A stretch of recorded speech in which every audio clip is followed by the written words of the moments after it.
Perkenalkan, nama saya Eka Widya Noviana dari kelas 2B BKPI dengan NIM 12411622876 yang akan menyampaikan presentasi dengan judul Sejarah Pertumbuhan dan Perkembangan Pendidikan Islam Pengaruh Yunani. Latar belakang munculnya pendidikan Islam. Yang pertama, pendidikan Islam berakar sejak masa kerasulan Nabi Muhammad SAW. Tujuannya adalah untuk membina umat manusia secara rohani, intelektual, dan sosial.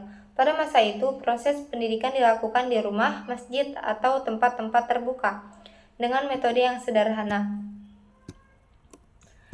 Asal sebab munculnya pengaruh Yunani itu, pengaruh pemikiran Yunani terhadap pendidikan Islam mulai terasa pada masa dinasti Abbasiyah, ketika umat Islam menguasai wilayah Syam, Mesir, dan Persia.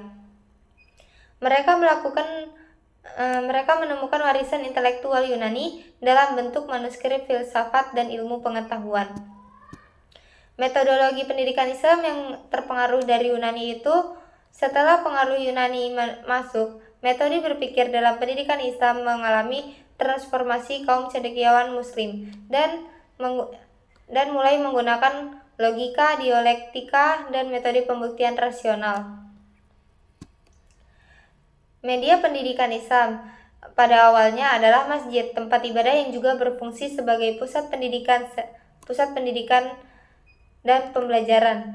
Seiring waktu, muncul lembaga formal seperti madrasah yang memiliki struktur kurikulum, jenjang, dan tenaga pendidik.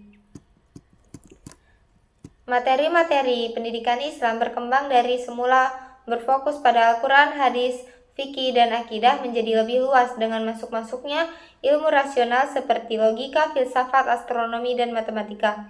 Menurut Zainal Abidin, ilmu mantik atau logika digunakan sebagai alat bantu untuk memahami teks keagamaan dengan lebih mendalam dan sistematis. Filsafat Yunani tidak diadopsi secara utuh, tetapi disaring agar selaras dengan prinsip-prinsip Islam. Dampak-dampak sosial pendidikan Islam. Pendidikan Islam yang terpengaruh Yunani membawa dampak signifikan terhadap struktur sosial masyarakat Muslim, mulai menjunjung tinggi ilmu pengetahuan, rasionalitas, dan penghormatan terhadap ilmuwan.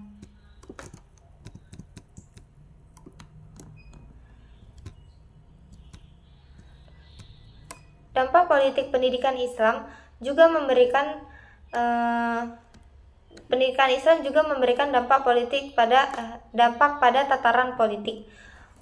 Ulama dan intelektual sering menjadi penasihat khalifah. Ilmu pengetahuan menjadi alat memperkuat legitimasi kekuasaan. Jadi kesimpulannya adalah pendidikan Islam mengalami perkembangan pesat sejak masa klasik karena terbuka terhadap pengaruh luar seperti filsafat Yunani. Namun, pengaruh ini disesuaikan dengan nilai-nilai Islam sehingga melahirkan sistem pendidikan yang unik, ilmiah, dan tetap spiritual. Zainal Abidin menyatakan bahwa Islam tidak menolak pengaruh luar selama tidak bertentangan dengan prinsip-prinsip wahyu. Hal ini membuktikan fleksibilitas pendidikan Islam dalam mengembangkan dan menyerap serta mengolah pengetahuan demi kemajuan peradaban. Mungkin hanya ini yang dapat saya sampaikan. Wassalamualaikum warahmatullahi wabarakatuh.